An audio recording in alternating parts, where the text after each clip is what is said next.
Perfect. Okay, good evening, everyone. Welcome to the October 10th, 2023 Town Council meeting. I would ask that we stand and say the Pledge of Allegiance. I pledge allegiance to the flag of the United States of America, to the republic for which it stands, one nation under God, indivisible, with liberty and justice for all. I know. Got like that.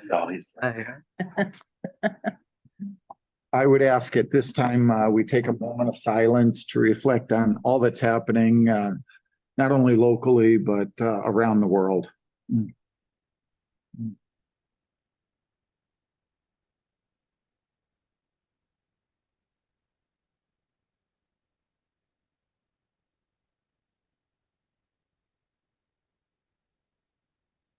Thank you. I have to announce that this meeting is being recorded by LCAT, and I would ask if anyone in the audience is audio or video recording. Okay, seeing none, we will jump right in. Public comments.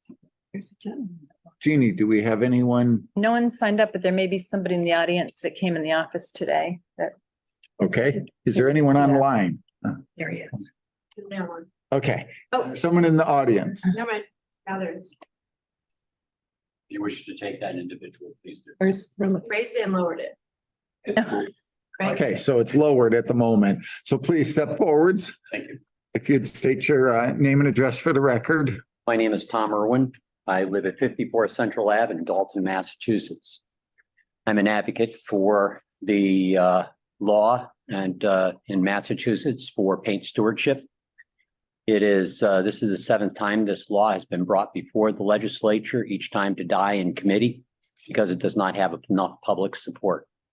I'm here this evening as an advocate for this law to request an opportunity to explain the law to you folks, either through a PowerPoint presentation or in brief, however you wish. This law is currently in the states of Connecticut, Rhode Island, Maine, and Vermont for 10 years, and in the state of New York for 5. It allows people to return paint that they no longer want directly to participating retailers. It is collected, it's reprocessed, it's sold to Habitat for Humanity and Restore, or stores like that, for pennies on the dollar. What it does is it effectively eliminates a 0.5% of the total solid waste going to our landfills, which we no longer have in the state. They're outside the state, often in South Carolina, Ohio, or Western New York. And that's the general intent of the law. It has the additional benefit that if this law passes, it will serve as a model for additional product stewardship items such as solar panels, plastics, tires, and mattresses. So that is the gist of what I'm trying to get your support for. If you feel strongly enough that this is something that you folks could support, I would ask that you might pass a resolution asking your legislators to become co-sponsors of this bill in an effort to support it, get it out of committee, get it to the legislative floor for a vote where I'm certain it will pass. So does anyone have any questions? I think it's a great idea. Thank you. So typically public comment, we don't ask questions, but in this case, I'm very familiar with Connecticut. And the paint, basically they charge, I think it's a $1 fee. 75 cents currently, and it's been that way for 10 years. Back any unused portion of it, which is very helpful. So many times we get questions, well, where can I dispose of this? Well, that would eliminate a lot of it. Currently, was there a petition to put this in front? Is there an actual bill that's already out there in front? Or There's a bill H823 before the House, S542 and S551 before the Senate, being considered currently in the Environment and Natural Resources Committee. How many co-sponsors are there? There are currently 23 House co-sponsors and 12 Senate co-sponsors. And are some of these members on the environmental committee? I think there are a couple that are on the environmental committee. Many of them are on the Zero Waste Caucus. A couple are Ways and Means Committee members. I lost you after HH 23. What's the, And the S-542, which is the Democratic Senate bill, and S-551, which is the Republican Senate bill. The bill fortunately enjoys excellent bipartisan support. Any questions, comments? I have brochures that I can get. This isn't the picture type brochure. I was an engineer for 30 years. Information kind of brochure. It tells you what they will and won't take. It gives you an idea how the law operates once it would be put into place. I have one for each of you. I can also leave you my card should you wish to reach out. That would be awesome. I would greatly appreciate that. Thank you. Pleasure. Thanks. And then I think what I can do is look to put an agenda item on so that we can actually have a discussion oh, about we it. got this. Okay, this is, yeah. Thank you. Yeah. I'm wondering. That's fine. I didn't know. It was you. Thank you. And if you wish, Could he? this is my card. Okay. Okay. Anyone else wish a card? Yes, please.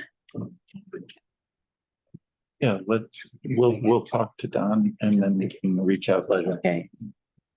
Sorry, I missed your day. No worries. No worries at all. Right. That's awesome. Okay, so you'll reach out at some point? Absolutely. Like I said, we've already a couple little thoughts that we've had. And I will definitely reach out and see what we can do to get a resolution, hopefully at another meeting and sign on to it. No worries. If you folks wish, I have a PowerPoint. I can send that to you so you can review it on your own. I'm happy to come back and share that PowerPoint with you. I have a one pager that kind of gives you the benefits. I'm happy to send all of that information along. I will reach out to you with my email and all, and we can touch base and get together on it. Excellent. Thank you so very much. much. I appreciate Thank you you. coming to boards. There's someone.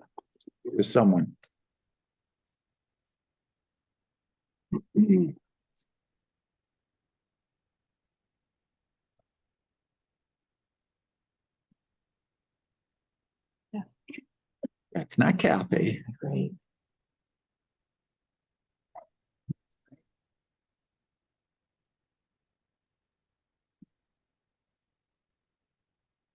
Good evening. Good Craig, evening. can you hear us? So name and address for the record, please. Craig Jernstrom, 49 Weber Street, Springfield, Massachusetts. Awesome. You have 3 minutes. Public comment. Yeah, I'm following up from when I was here at the meeting last month, and you were going to get back to me on where in the budget the money for the purchase of 382 North Main Street was. And have we had any luck with that, or? So is there anything else, Craig? Under public comment, we're not supposed to be going back and forth. So basically you have questions for us. So you want to know where money in the budget was for it. I believe you stated at the last meeting you were going to get back to me and let me know where that was. And so I'm following up on that. So considering it's still under negotiation and discussion, I don't think it would be pertinent to go into any details with regards to 382. All right, then I will have some comments on that. Because I've been looking through the budget and haven't been able to locate it. And this first started on the 10th of November of 2023, where an executive session was entered, and then on the 13th of December in 2022, excuse me. Same with the first one. You folks came out of executive session and voted to spend 2.4 million from free cash, and 3.6 million was going to come from a bond.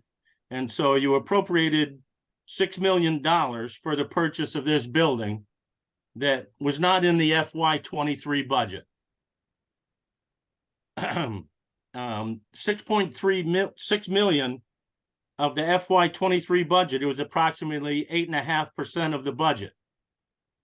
And that's where I was asking, how this can be done without it being brought before the constituents and the voters of East Long Meadow. And, that's where I was told, well, that's why we went to the new form of town government.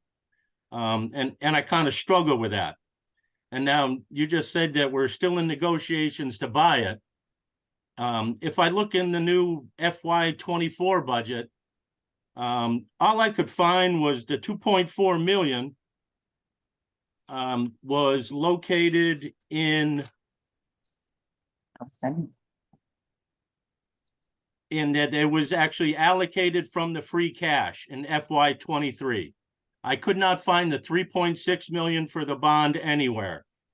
In the town budget also, in Town Manager McNally's letter that preceded the budget, there was nothing in there that indicated anything about spending money for a new town hall and spending, the sum of the $6 million. If you also look in the budget, there is $0 for FY24 capital projects requiring bonding. So that money is not in the budget either, the other 3.6 million. So I wonder, how can we even be negotiating to buy this building? Because if I may, I will jump to the town charter, section 6.2. If I may, and I would like to read this into the record, expenditures in excess of appropriations. No official of the town, except in the case of a declared emergency, as stated in section 31 of chapter 44 of general laws involving the health and safety of the people or their property, shall intentionally expend in any fiscal year any sum in excess of appropriations duly made in accordance with the law, nor involve the town in any contract for the future payment of money in excess of such appropriations. It is the intention of this section that the provisions of section 31 of chapter 44 of the general law shall be strictly enforced. So I question, how are we even negotiating to buy this building if it's not in the budget and hasn't been through appropriations? So Craig, I'm going to cut you off. Your 3 minutes is up. What I will That's 3 state, minutes. what I will state to you is this council will not do anything that's against the charter or illegal. And I appreciate your comments. Thank you. Wow. So you're not going to respond. Right.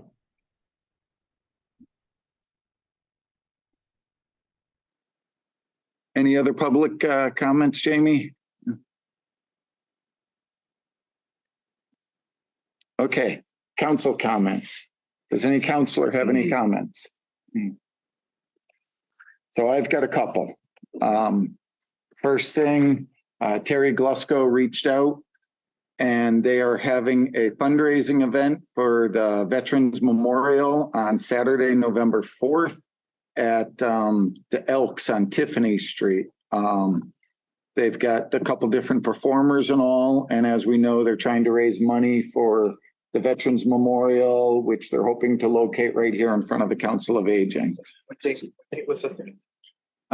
It's on November the 4th. So I've got the flyer that I received through Jeannie. I will have her distribute it to everyone.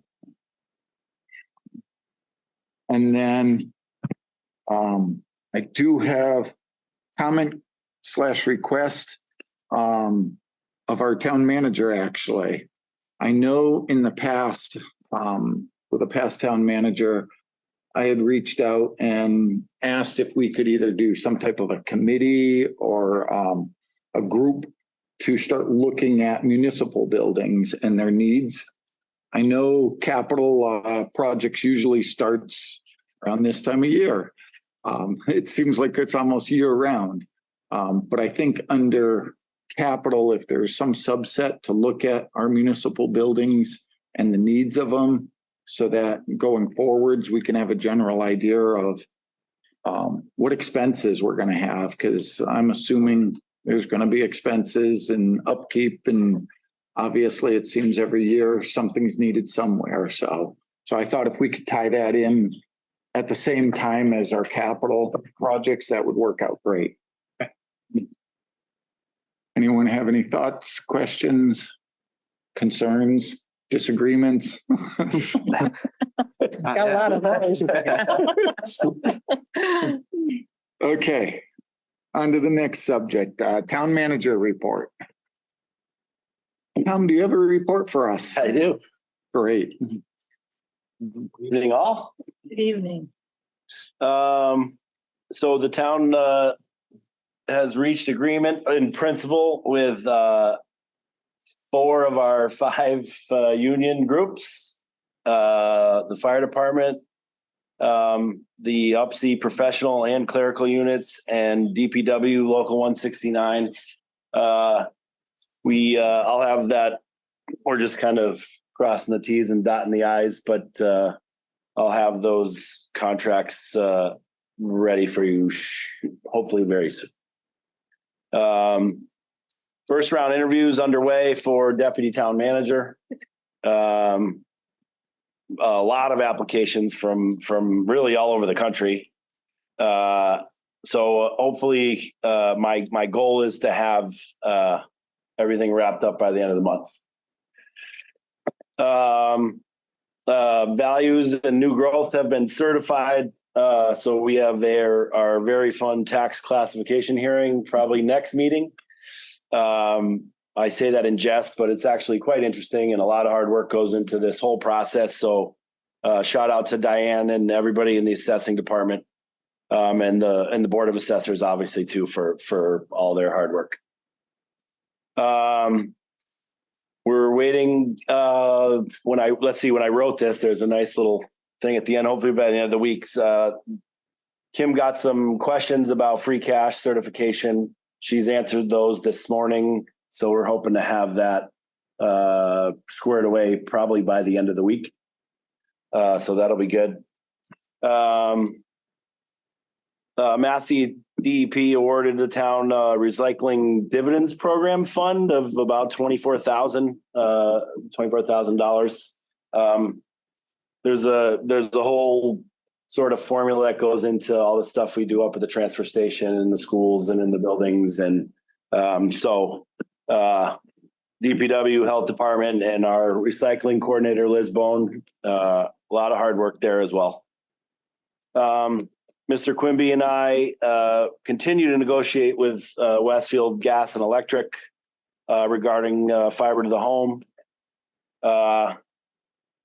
As is everywhere, lead times on materials and pricing continue to sort of meander out of our control. So we're trying to look at what the most efficient way to roll this project out, whether that's phasing or something of the like. So we're negotiations have sort of gotten interesting in terms of trying to find the right avenue to get this project rolling. We meet again next week to see what else we can hammer out. The local community mitigation advisory committee for this region for our mass gaming funds. Obviously we get funding for being in an impacted community, but there's a lot of grant money out there that has not been utilized to its full potential. Communities are having a hard time explaining how they're actually impacted or the casino is actually impacting. So a lot of applications are not being accepted. So this money just kind of keeps rolling over from year to year. So they're trying to come up with sort of more like a block grant style system so that some of that we can start spending a little more of the money that's just kind of sitting in the pot. They have a public hearing on October 26th for input and comment. I think that's Zoom. I have the link for that if you are interested. We have our new veteran service officer here, Jason Bergener. I just wanted everybody to say hi. I guess he already went around, said hello, and I just wanted to again sing his praises and let everybody know what the quality of gentlemen we have here serving our veterans. So That's awesome. I got an email a little while ago. I didn't have an update, but 330 Chestnut litigation. We have Jesse, all the motions in both cases next Friday morning at 10:20. So once we have some more information, I'll be able to give you an update on that. Upcoming events, we have October 14th, Celebrate East Long Meadow. That's this Saturday, right? Center Field, 11 a.m. to 5 p.m. Another public forum about the high school, last one before the vote. That is October 19th. Cafeteria, ELHS, 6 p.m. October 21st, Oktoberfest at Brown Farm. That's from 12 to 4. October 26th, Coffee with the Town Manager, Council on Aging, 11 a.m. The last one was very well attended. A lot of good conversation, a lot of good questions. Good. No heckling. My mom was here. She didn't even heckle, which was nice. November 7th, obviously, is Election Day. I mean, vote. Everybody, we've got, arguably one of the biggest votes in town history. And it's time for the community to really make their voice heard. So there's no excuse not to be there on the 7th. There's early voting, mail-in voting. Right. You really, everybody needs to have their voice heard. This is sort of too big of an issue to not do so. So, and then the 11th, Veterans Day, obviously an important event as well. And I think there'll be a ceremony again from the post 293 Legion Hall to the town hall again for a ceremony. Is there a dinner here again too? And I'm sorry, I didn't write down that date. Do you have it? Thursday the 9th. Thursday, 5 o'clock. Awesome. Thursday the 9th at 5 o'clock. Veterans Day as well, which I think we had to miss last year because there was a council meeting. So whoever moved it to Thursday, thank you. And that's about it. That's all I got for tonight. So if you have any questions, I'm happy to answer. Thank you. I have just two quick clarifying questions. The gaming, is that the gaming commission that's meeting? Yes. And that's later this month. Right. Correct. Yeah. So we're sort of like our like region advisory committee sort of lets them know how we're doing and and what we need. And so then the gaming commission really makes the decision. And has there been a lot of interest with mail-in ballots? How many do we have requests for vote by mail? Probably 60. 60. So far. I know it's still early, but Right. just. Jeannie. And I can announce the in-person early voting days. So you can vote by mail. That's really the same thing as absentee voting nowadays. In an application off the town's website under elections or from our office. In-person early voting starts Saturday, October 28th at the library conference room, 9 to 5, which is also the last day to register if you're not a registered voter already. And then in-person early voting continues Monday through Friday the following week, 8 to 4 at the library conference room. If you have any questions, whether you're an inactive voter or an active voter, just call the clerk's office and we can help you out. Great. Mhm. Marilyn. Jeannie, during the June election, there was also mail-in voting and individuals identified ballots for the rest of the year. So the assumption is that they don't have to reapply, that they will get something in this election. For absentee, it depends on, because you can check all elections this year for certain elections. So if there's any doubt of which they checked off when they applied for their vote by mail, they should call the office. Okay. Extension 1000. Do we know if the Celebrate East Long Meadow and Oktoberfest, I'm assuming both of those are rain or shine? Because the forecast isn't looking so good at the moment. Yeah. Both of them? For both of them. One of them, I believe, did have a rain date on there. Okay. I'll have to look, Ralph, just. Yeah, no, like I said, I was just curious, Okay. because if there was a rain date, I figured we could announce it, but I don't know. So I'd have to check. anyone else have any questions? Okay, communications, correspondence and announcements. I already did mine. Does anyone else have any? Okay, next up is a public hearing. So this is a continuation of a public hearing to approve $41,193 from the Community Preservation Act Historical Fund account for the First Congregational Church Window Project. This is a continuation. It was originally July 11th, then August the 8th, then September the 12th. Council members are Anna Jones, Matt Boucher, Ralph Page, Marilyn Richards, Connor O'Shea, John Torsha, and Zooming is Kathy Hill. I would ask the clerk to read the legal notice into the record at this time. The East Long Meadow Town Council will hold a public hearing on July 11, 2023 at 6:30 PM. The media room of the Council on Aging located at 328 North Main Street to address a Community Preservation Act application for the First Congregational Church Window Project. Information relating to this application is available for review by the public in the town clerk's office and on the town's website. The public hearing may also be attended via Zoom webinar. For the council, Jean R. Quagletti, Town Clerk, Clerk of the Council. Thank you. At this time, I would ask the Community Preservation Committee Chairman to step forwards.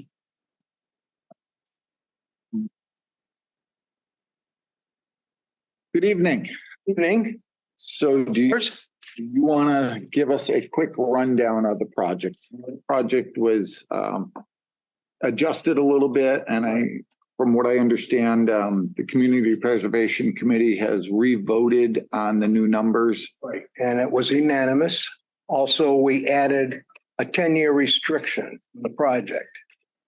So if they sell the church prior to those 10 years, reimburse us the money that we put out to them. So going back, if I remember correctly, this was to replace, it It was to replace, was originally to replace, but now it's going to be a restoration of the existing windows. the only way they could have gotten the CPC funding was full restoration. The windows are 200 years old. They're not in that bad shape at all. Just very, very few people do this type of job.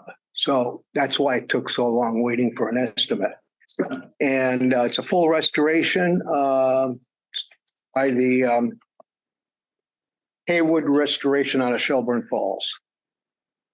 And it's a complete job. It's a 6-month project starting sometime in the spring. So. Questions? Of course. Ellen? Tony, in the original application where we were talking about the replacement, there were 9 windows. Right. That included the 3 stationary ones above the front door. This application it references only the 6 windows. 6 large windows, and I believe there were, I think, a couple of small ones. I know it's written only as 6, so maybe that's the route they're going. Just a 6. I just didn't know what your vote was. Right. And in terms of what I'm seeing in front of me, I'm just curious why the other 3 windows aren't being done. Well, I read the app and it just says 6 large windows with 3 on the east side and the front. Okay.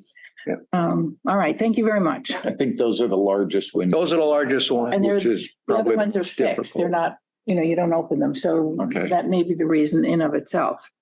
But Any questions from anyone else? I've got a question on what exactly was the vote for a deed restriction? It was unanimous. I realize it was unanimous. It was to ask our town attorney to put a deed restriction, which basically says that if the building is destroyed or the exterior is changed in some way, that whoever does it will have to reimburse the town. Right. For this. Our, I'm assuming that's what it was. well, we had heard stories, so we just thought we would protect ourselves and taxpayers' money. If Whatever his idea was, I've talked to him and he was fine with it. I just want to make sure that it goes to our. Right, I mean, We know you know, what we're asking. if that church is sold, they can do whatever they want with it to new buyers. They can tear it down. There's no protection on that building. There are no restrictions on there. To save that church, you would have to have it in an historic district. It's not. So So it's. I'm protecting our, Right. right, it's not a historical site, even though it's listed on the Mass Historical and National Historical of places of interest. There is no protection. So I wanted to protect ourselves, whether it was sold or not, you know, within that 10-year period. Anyone questions? So at this time, I would open it up to the public. It is a public hearing. And if anyone has any questions or comments or concerns, I would ask you to step forward and let us know. Jamie, anyone online with their hand up? Okay, I will bring it back to the board then. We ask for a motion to close the public input portion of this meeting. Move to close the public hearing. Is there a second? Second. Oh, Okay, having a motion made and seconded to close the public hearing. This is a roll call vote. I will start with Anna. yes. Matt? Yes. I am a yes. Marilyn? Yes. Connor? Yes. John? John will abstain. Kathy? Yes. Okay, so. Said yes, Connor? Ooh. To close. I did Oh, he's fresh. Wow, he's tough, especially before a vote. Oh, he knows how to say yes. Okay, very good. So I will say on this, I do like the fact that they're looking for a deed restriction. Just in case. I mean, I wouldn't want to see us redo the windows and in 2 years, someone else buys it and tears it down or something. So for that, I think it's a good idea. But I would open it up before we go any further. Is there any thoughts, comments? Marilyn? I know it's not a surprise that this is being tossed around in terms of the future of the church, because we've been involved in asset mapping seminar where we try to figure out how to best utilize the church. And as a community resource, as a church resource. I'm going to vote for this with my fingers crossed because I really want it to stay as a church. I think the town center would never be the same without it. And hope that the windows will serve them well. And if anyone knows anything differently, that there's really something, you know, occurring and we've just not been officially told, I would love to know that. If I asked him, I talked to him this morning and I said, you know, there's rumors going around that someone wants to buy a church. He says, no. He said the Sessions block was, but now that's not feasible to sell it. So right now there's no interest in buying the church. All right, thanks, Dick. You never know. Did I see your hand, Connor? You did. Wasn't sure. It was, but you're like, let's hear what everyone has to say. There has to be a no somewhere. Yeah, I mean, overall, I think it's a good project idea. And I mean, I hope that things are able to be restored in some capacity. But I don't think I personally can vote for this because I think it just generally violates my principle of separation of church and state. And I don't see, even if from a CPC perspective, if it's legally allowable, I just don't see how we can spend public funds on a religious institution, no matter which one it is.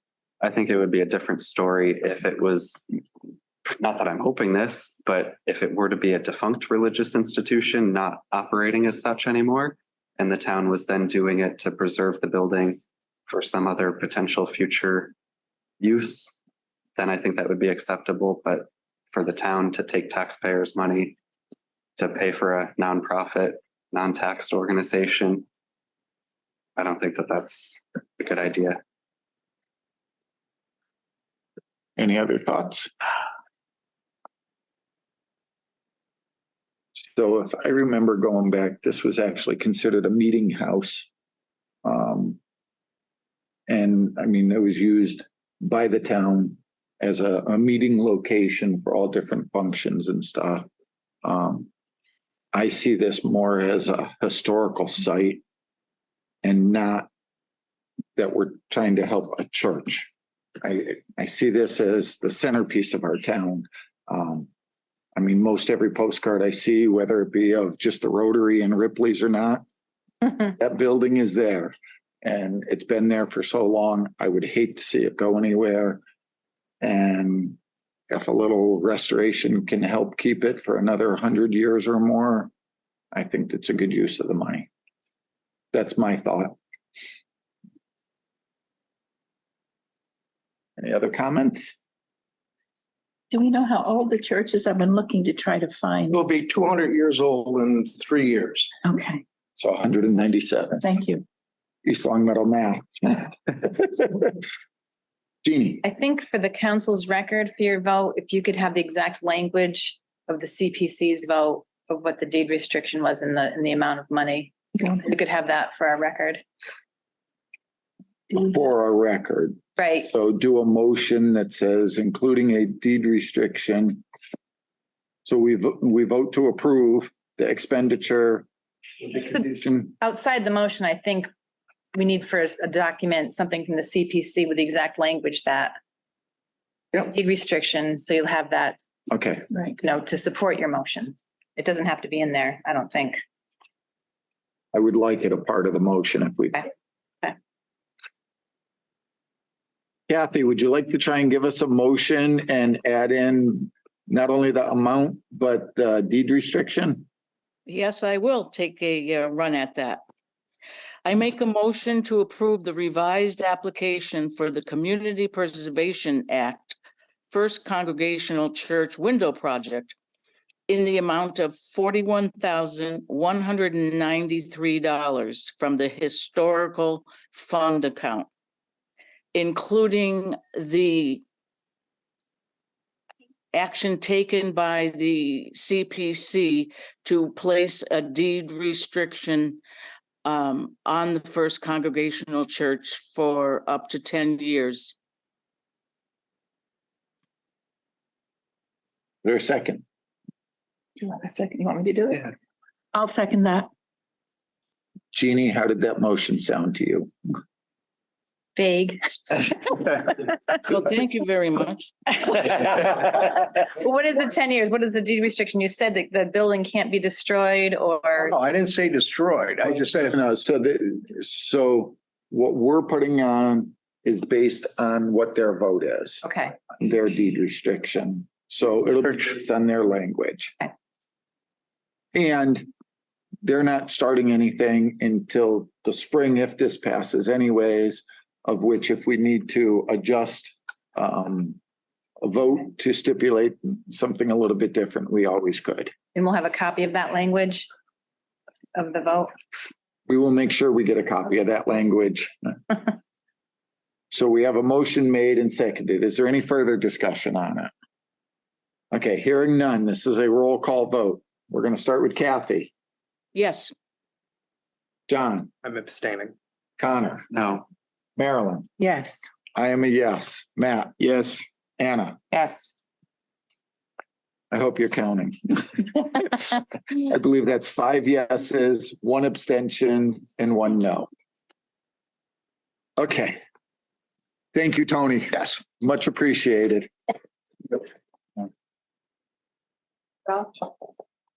Donna Prather said they're gonna decide Friday at noon. Oh, For the rain date? On both weeks. okay. This Friday, they'll decide for this Saturday, and next Friday, they'll decide for next Saturday. Whether or not it's going on. Okay, thank you. Real-time updates. Okay, licensing matters. We have a 1-day liquor license for One Way Brewing. Is there a motion? Yes, I make a motion to approve a one-day liquor license for One Way Brewing for Celebrate East Long Meadow on Center Field on October 14th, 2023, 11 a.m. to 5 p.m. I will second that.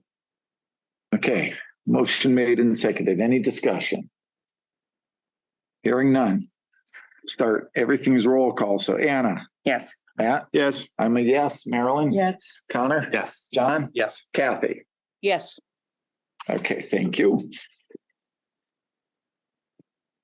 Under licensing matters, we have a one-day liquor license for One Way Brewing for the Brown Farm Oktoberfest. Is there a motion? I move that we approve a one-day liquor license for One Way Brewing for the Brown Farm Oktoberfest, 64 Hamden Road on October 21, 2023, from 12 noon to 4 o'clock p.m. A second. Motion made and seconded. Any discussion? Please, everyone come out, even if it's raining, if they're having it, come out. Enough said. We will start. Anna, Yes. Matt, Yes. I'm a yes. Marilyn? Yes. Connor? Yes. John? I mean, yes. And Kathy? Yes. Thank you. You're all set. Thank you. Can I make a quick comment? Thank you very much. And if Yes. you find out about the rain date, I'd love to know.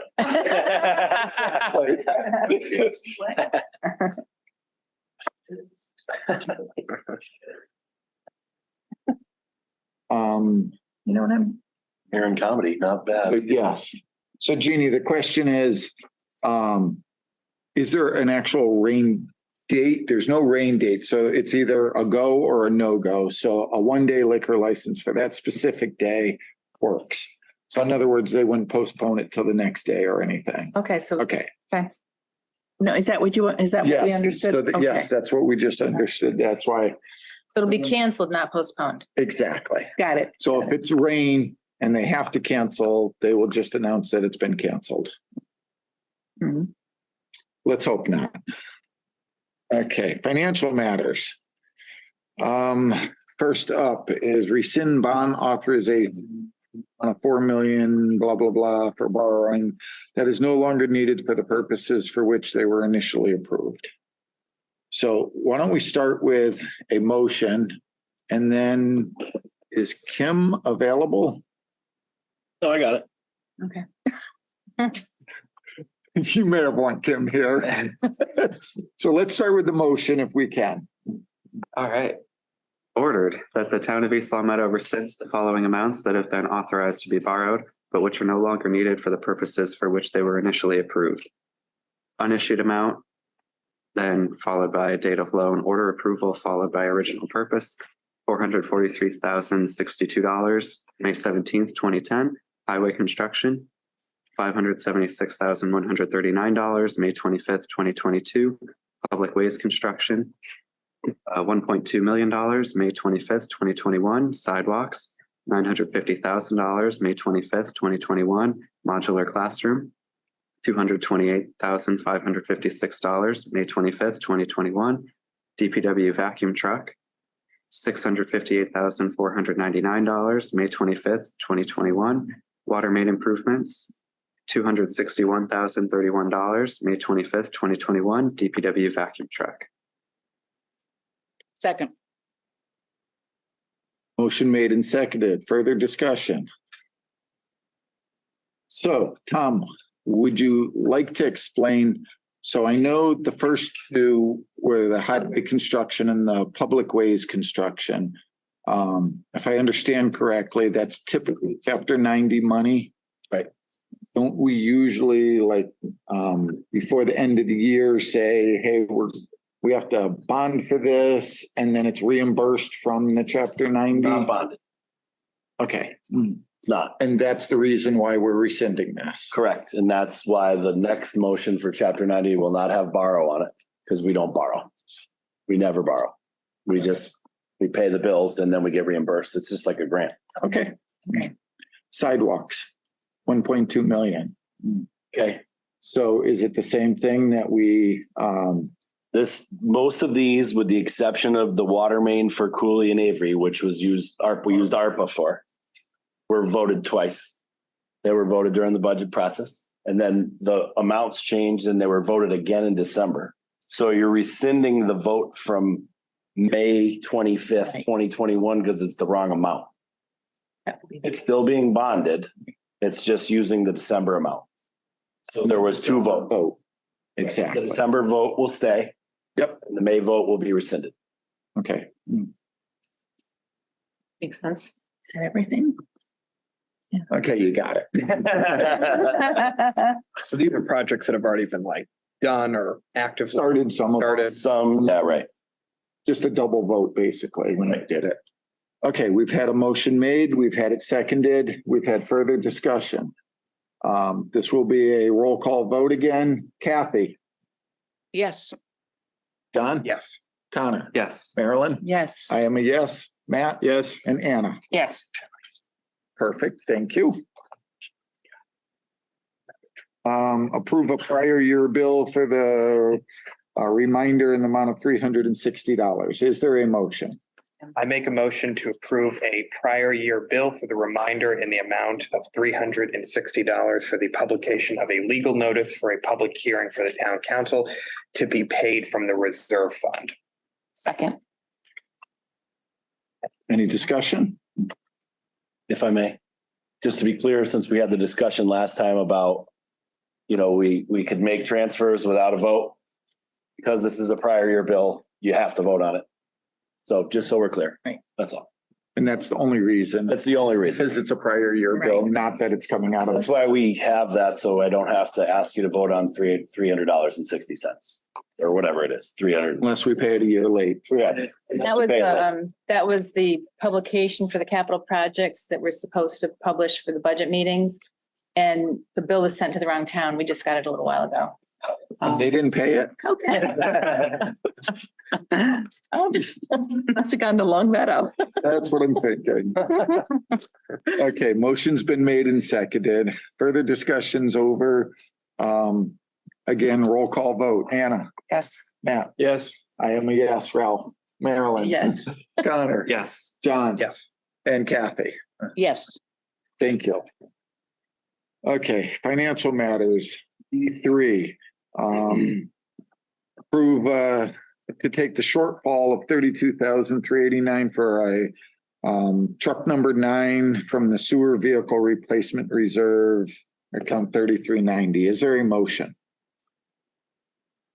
I make a motion to approve to take the shortfall of $32,389 for project 3410, truck number 9 from the sewer vehicle replacement reserve fund 3390. I'll second that. Motion made and seconded. Discussion. So, Tom, I'm assuming that this is the same truck and all, it's just the cost went up. You assume correctly.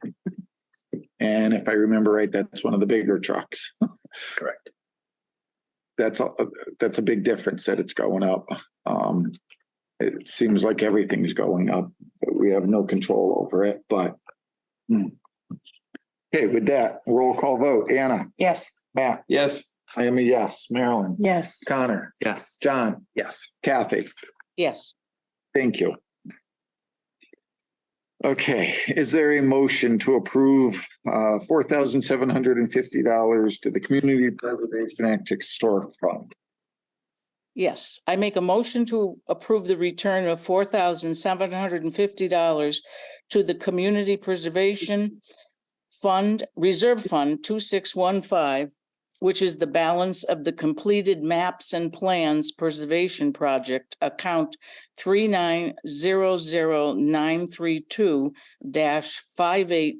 3900932-582013. Second. Motion made and seconded and further discussion. So Jeannie, this is the maps that we reorganized down in the basement. There were, from the time they gave us an estimate, there were more found that they had to include in the project. Well, they didn't, but they included those in the project. So the project took longer than they expected. They couldn't stand completed because they had another town to go to start another project. So I have maps and plans projects 2. Which will be a separate application. They will finish that project and they had, they did all the rolled plans and started in the flat plans. These are in drawers with their file or map drawers. There's 100 to 150 maps in each drawer. So they're going to finish up that. That's awesome. There's about 60 drawers left with over 100 maps in it. So, yeah. So I'm just going to say, if none of you or if any of you have not been downstairs in the town hall, you should take a trip down. They have done an absolutely amazing job compared to what it was. Everything is logged in and it looks great. It's nice to see this portion of the project done, and I can't wait to get going on the next. Thank you. With that being said, it's a roll call vote. Kathy, Yes. John, I'm abstaining. Connor. Yes. Marilyn, Yes. I am a yes. Matt Yes. and Anna. Yes. Thank you.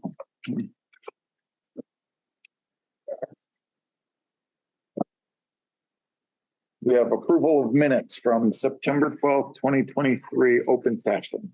Is there a motion? I move to approve the September 12th, 2023 open session minutes.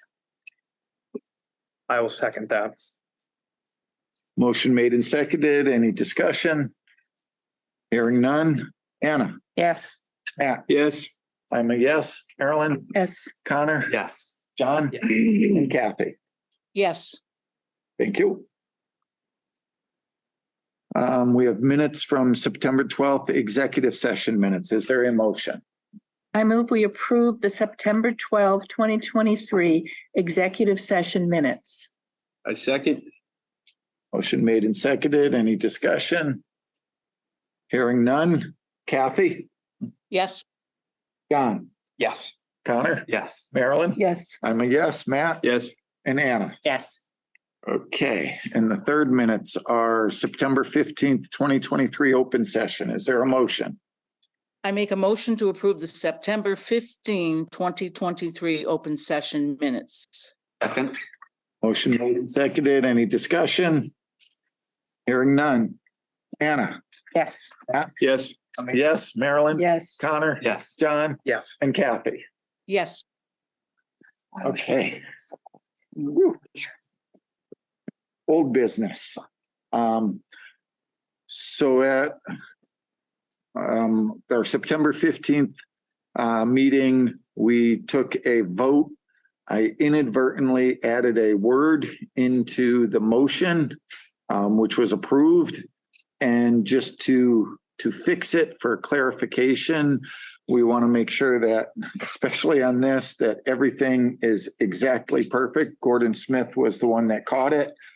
And I didn't think it was a big deal, but after talking to the attorney and all, we decided let's redo it. So I will make a motion to amend the vote taken at the September 15th, 2023 special town council meeting regarding the approval of the second ballot question for the special town election on November 7th, 2023 to I make a motion to approve that the town pursuant to Mass General Law, Chapter 59, subsection 21C K, shall seek voter approval at the next special town election on November 7th, 2023 to assess taxes in excess of the amount allowed pursuant to Mass General Law, Chapter 59, subsection 21C for the payment of principal and interest on bonds, notes, or certificates of indebtedness issued by the town to pay costs of designing,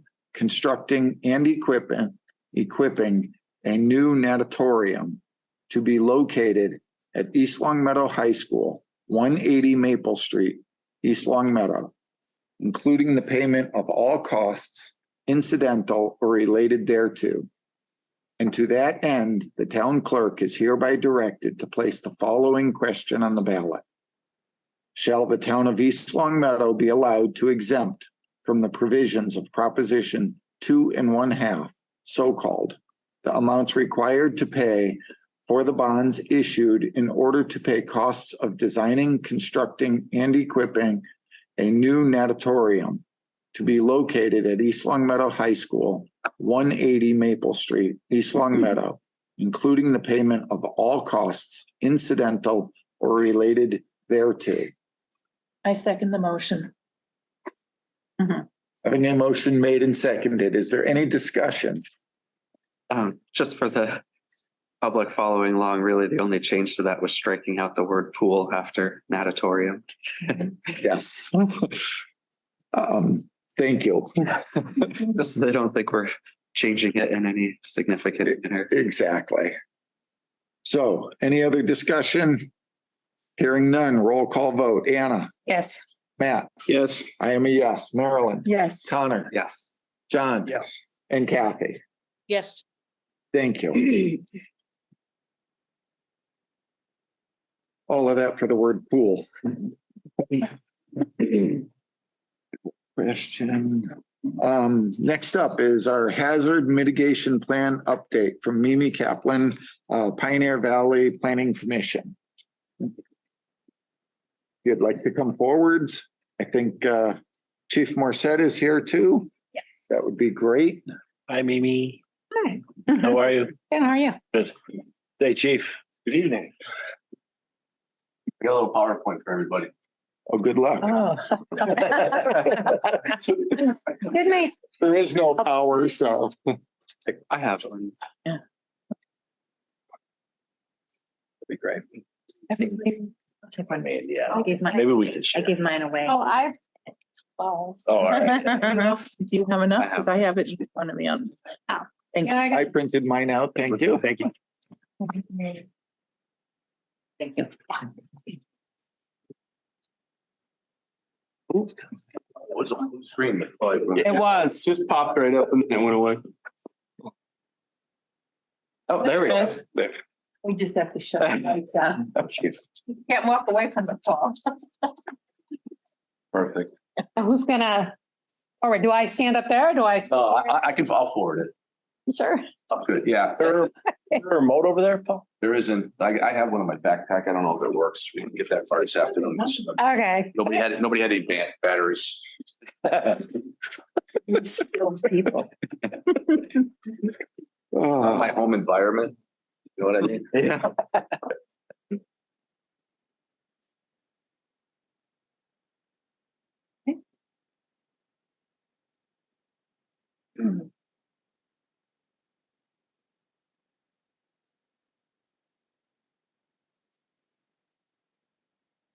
Oh, there you go. Woo. IT is looking for more people.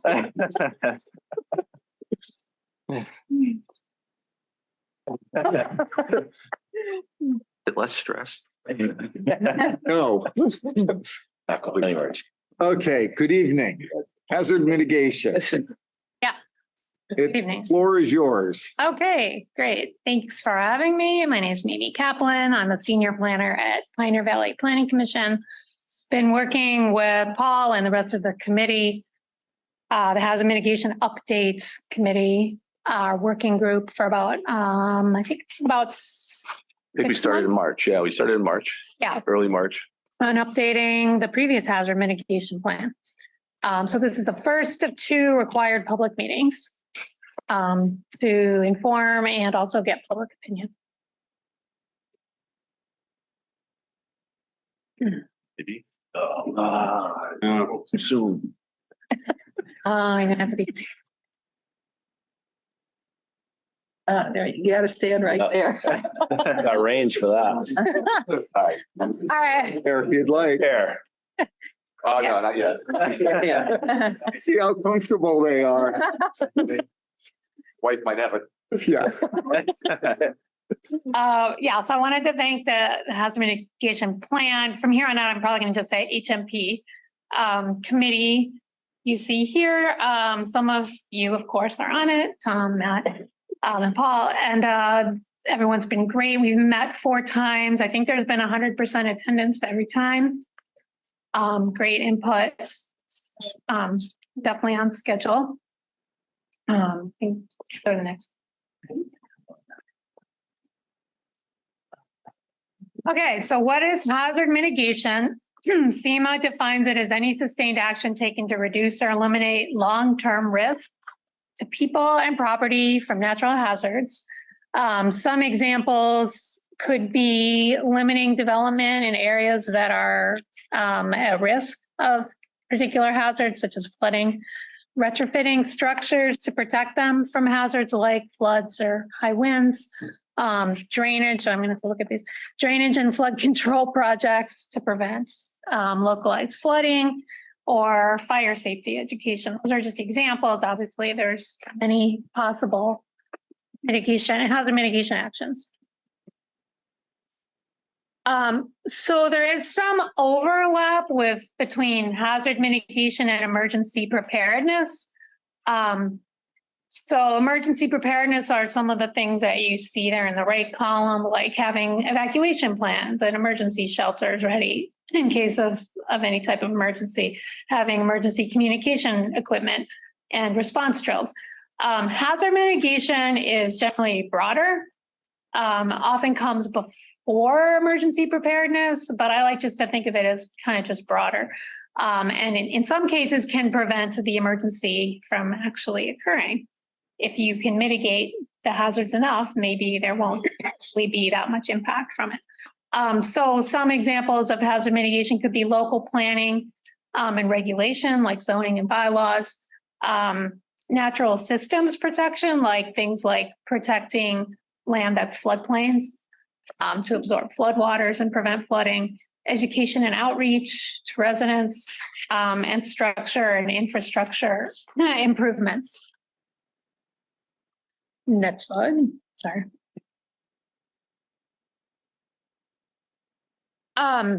So there are a number of benefits of hazard mitigation. So, you know, the town is doing this for the main part because it's required by FEMA to update plans every 5 years and get them approved. And then the town, in order to apply for FEMA grants, the town has to have an approved hazard mitigation plan. But there are other benefits as well. It increases the community's resilience, natural hazards, and the impacts of climate change. And we've seen that climate change is making a lot of these natural hazards more severe or extreme. In general, mitigation is less expensive than disaster cleanup. You know, sometimes in certain disasters, you can get money from FEMA, but in not all cases. And having a plan helps communities use limited resources more effectively.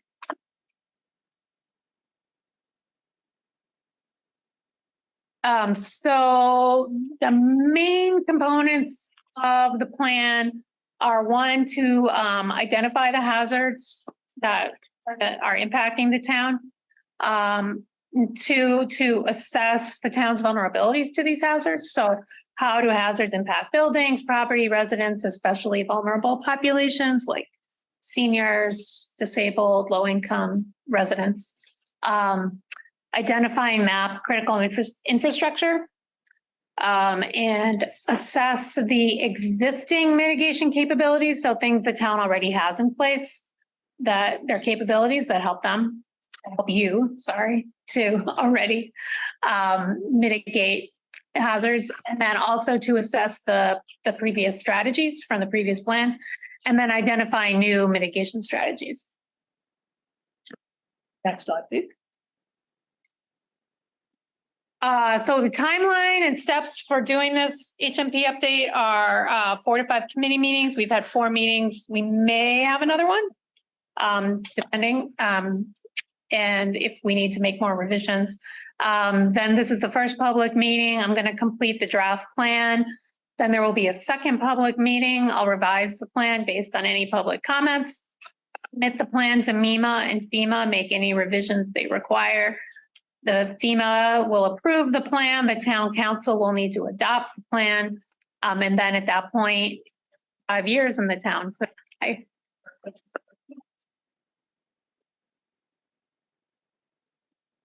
got it. Wait, can you go back one more? Wow. Quick solve. So the committee analyzed the risks that are in this table and assessed them based on how kind of severe of a risk they felt they were to the town. So looking at, for the hazards you see in the left-hand column. The location of occurrence refers to how big of an area it could potentially affect, from small, medium, or large. Probability of it occurring in the future, and we're not going way into the future, we're really looking at the next 5 years. So it is somewhat subjective. You're looking back at, well, how often have these hazards occurred in the past, but also what's the likelihood of it occurring, especially based on the fact that the climate is changing. And some of these seem to be occurring more frequently. And then the impact from, how critical of an impact does the hazard have? How much damage, how much injuries potentially could it cause? And then based on that, giving it a number, with 1 would be the highest risk and 5 the lowest. So none of these were rated as a 1, but the highest rated were severe snow and ice storms and severe thunderstorms and high winds, followed by flooding, hurricanes, and extreme temperatures. Sorry, you can read this as well as I. Tornadoes, and then wildfire, brush fire, earthquakes, dam failures, and drought. Next slide.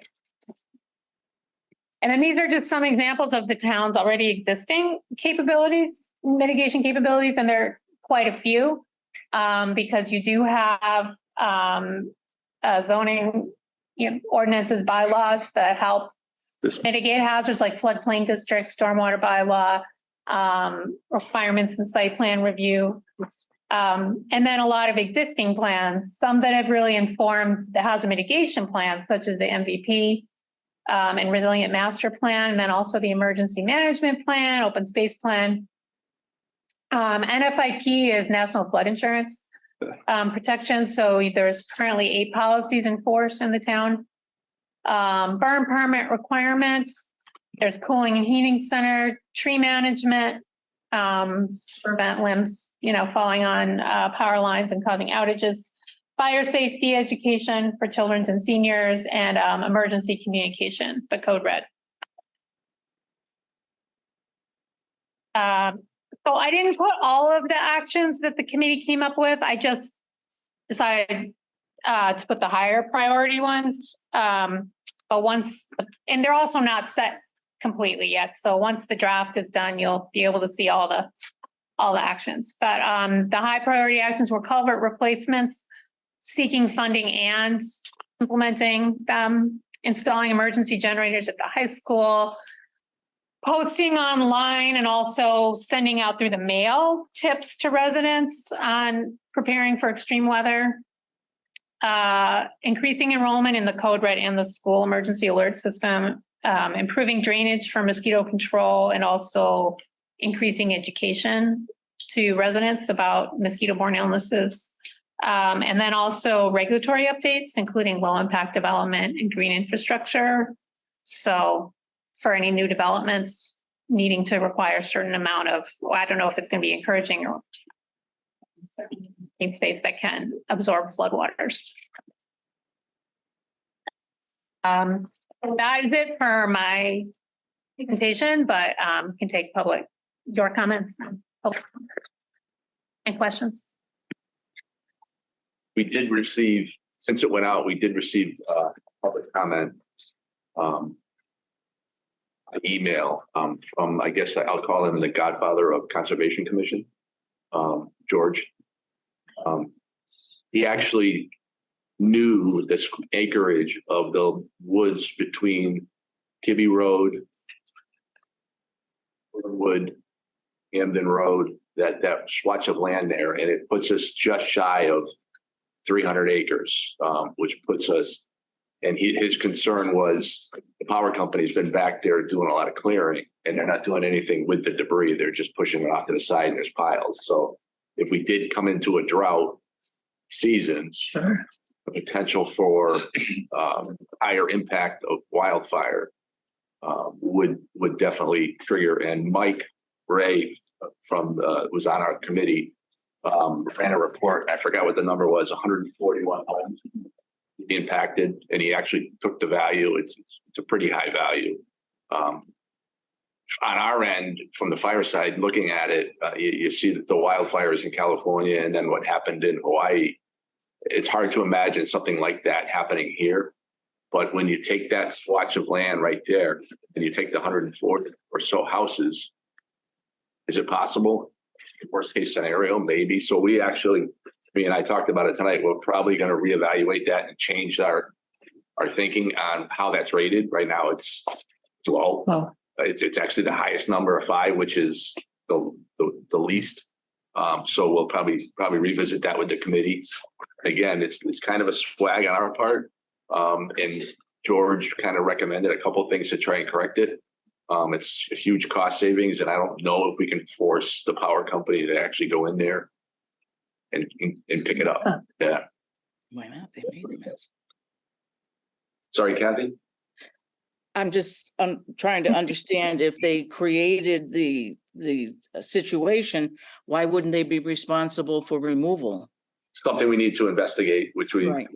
it's fresh. It's just came up. It's again, Eastlawn Meadow's been fortunate. When we reach out from the state, when it comes to the wildland fires or just wood fires, we're very limited. The numbers are definitely decreased, which is good for us. But Paul, I didn't know if you said this, but who owns that land that we're talking about? Huh? some of it's conservation land, Okay, so it would be us. right? Okay. I don't know if we own all of it, but I know there's a good, We own most of it. yeah, right. Well, then we have the right to get it cleaned up. But what does the So, right of way for the power company give them? so the power company, what they've been doing is, multiple times over a 5-year period, they go through and they cut off what's called the softwoods, all your pines and all, which are fast growing. And they go in and just cut those and drop them. They tend to start rotting within 3 years. When you get into hardwoods that are getting up too tall for the power lines, then they've been going in with a forestry machine and literally mulching as they go through, because that's what they did down on Summers Road up and in the back where Squire Farm is. So it all depends on the location, what the wood product is and stuff. But again, a lot of that property that you're talking about, It's conservation. Yeah. well, a lot of it's conservation land, some of it's open town land like the Brown Farm. But a lot of it is wetlands. Right. And the beavers got in the back there, so there's a lot of water, so you wouldn't bring any in. Yeah. I do have a question, flooding. So some of what appears our stormwater drains aren't sufficient to handle some of the flooding. And what I'm thinking of is on North Main Street, when you get down to Four Corners, Yes. when we get a huge severe rain, is that something that That is an intersect, that is a point on the map. And it is something Bruce has been attempting to work on. I don't know where it I is. wasn't sure. I That mean, is- something like that would fall under possibly once we have a plan, getting a FEMA grant to update, whether it be the size of the pipe or whatever. And I mean, if there's money available, it would greatly help. Right. But I know if we get the 4 inches of rain in a short period of I time, know. that's a lake. Who struggles now to keep what's open, what's there open. Just the way the rain's been, Yeah. they clean it. 3 storms later, it's blocked again by debris and stuff that's fallen in it. And it's a challenge. They got some neighborhoods that it's really tough. I think it was this weekend, Center Field, or maybe it was the previous storm. Center Field was, you could kayak in it again. That was, we were told that was a 100-year storm. How many 100-year storms that we had since? Summer. Right. Yeah, I mean, most of us probably figured we'd never see it again in our lifetime. But we had a 50-year storm, then a 100-year storm, and now it seems to be happening every Saturday. Yeah. That kind of intensity, even if you do replace the pipe and go up 6-inch, 12-inch diameter, it may not matter. Right. It's all it takes is time. And it did settle pretty quick. Once it was, Yeah. the center went down fairly quick. I don't know about North Main Street. I never made it up that direction, but I've been in the middle of it, and we pulled into Coughlin's and watched the river flow. yeah. It was just amazing. And we were there for 45 minutes. just waiting, you know. So, I'm assuming like along the roads, Northeast Utilities or whoever is probably taking care of most of the trees along the road, but is that something that would fall under this as far as? It is noted, I guess that's one of the mitigations, because National Grid does come into town and do a mitigation for their trees on the roadway, for the typical power lines, not the supply lines coming into town, which is what's going on off of Kibbe Road and Summers Road. But the trees that are on the roadways that, you know, most of those are the ones that came down during the October snowstorm. That's exactly what I'm thinking. They have a plan. They have a plan every year that they come in every town and they try to hit what they think is going to be an issue. That's a code requirement. Tree trimming. And Power lines. so if you have a dam, and you come up with a plan to like remove it so that it doesn't flood your southerly neighbors, that would be something that FEMA may consider grant money for. Yeah, there's other Or does it sources affect of the- grant money for that. What? Sorry. So when you're applying for the grant, if it's something that's like, say, on our border that, let's say the dam lets go, well, East Long Meadow won't get flooded, Connecticut will. Oh, well. Or is it because you have this, you can get money to fix the situation? I think the two dams that you might be talking about on off of Denzel Road, Could I be, think those are low head. Very low. Yeah. could be very high and excessive, and that's how we get money. We can build them up. I know, I think the beavers are going in there. Rain coming. I know Bruce is, That's true. he's through this type of program. He's applied several times for a grant for the town hall's generator. And it's very competitive. It's a very competitive market. I don't think the Porter Road Culvert project was a grant from here. Was it? Not from FEMA, no. Oh, small bridge grant. Yeah. So, you know, it is, I know Bruce is diligent about trying to find money everywhere he can find it. And so is every other community. So is everybody else, right? Yeah, so is every other community. So there's funds available for someone. Yeah, I mean, the MVP money there's more available in that pot of money. I don't know if FEMA's, increasing what they're giving out, But nothing's available until we get a mitigation plan and we keep up with it, basically. Our What helps? mitigation plan was adopted in 2016. And because of COVID, everything got pushed off. And then at some point in 2021, we applied for a grant that came through in 2022. And that's how we got Pioneer Valley Planning back involved. Okay. They're the ones who helped spearhead it back then, not me, but they're the ones who helped spearhead it back then. And I know I was chosen by Mary to be on the committee because I was a remaining member at original. Appreciate that. But I don't mind it because actually it's a committee of everybody's got their own little task. And I think we work really well together. And like Mimi said, it's been 100% attendance at every meeting. That's Go awesome. in, we're there for about an hour. We focus, get what we need to get done and walk out. very efficient. Anyone have any questions? I know one of the things was the generator for the high school. So the high school doesn't currently, which municipal buildings? I know, does Birchland have a generator? Birchland has a generator, powers most of the building, doesn't power the whole building. Fire station, police station, council on aging has a generator. And the DPW has a few small portable. Well, they have a few buildings that are like the DPW building has a generator mounted there. But they also have a few generators they can wheel around and plug into certain buildings. Most of them are public works facility buildings to keep water flowing and the sewer going. And, that's a real, believe it or not, that's a super health hazard. If for some reason sewers were to stop running, we got to keep them going. But yeah. Understatement. That's an understatement. Right. It's gross to think about. I was only about it. asking just because, with the new project being discussed now pretty actively, I didn't know if it was is it included in the potential new Yes. school? Yes. To have in a Yes. permanent, okay. Good. Is it a generator to power the entire system? No. No. Is that? That was my question at one of the last forums. Because like I think of like both, obviously, I think the flooding and damming was really relevant, especially this summer, but every time like I think of generators, I think of the October snowstorm. And hopefully that doesn't happen again for a very, very long time, but could happen. You're right. Or ice, something like that, and then the town's without power for a week or something. So Ice storms can be brutal. Oh, yeah.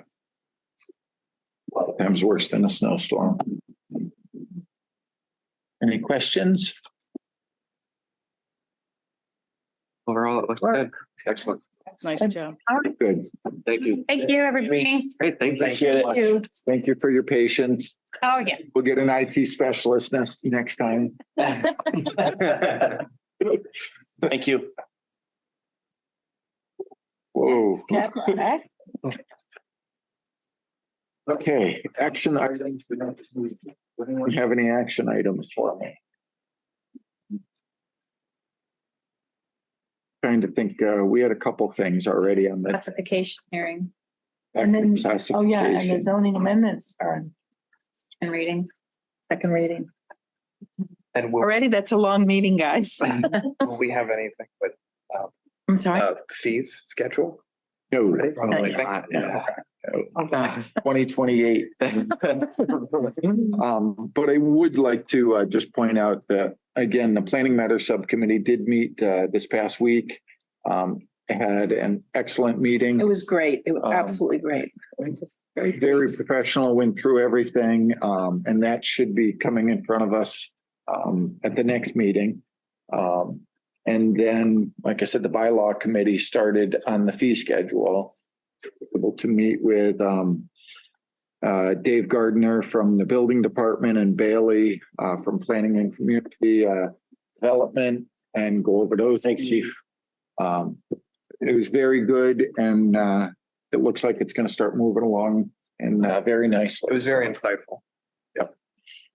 So with no action items, I know you guys want to stand around here. We don't have an executive session. There be a motion for an adjournment. I make a motion to adjourn. I second that. Again, roll call vote. Anna. Yes. Matt. Yes. I'm a yes. Marilyn. Yes. Connor. Yes. John Yes. and Kathy. Yes. We are adjourned. Thank you, everyone.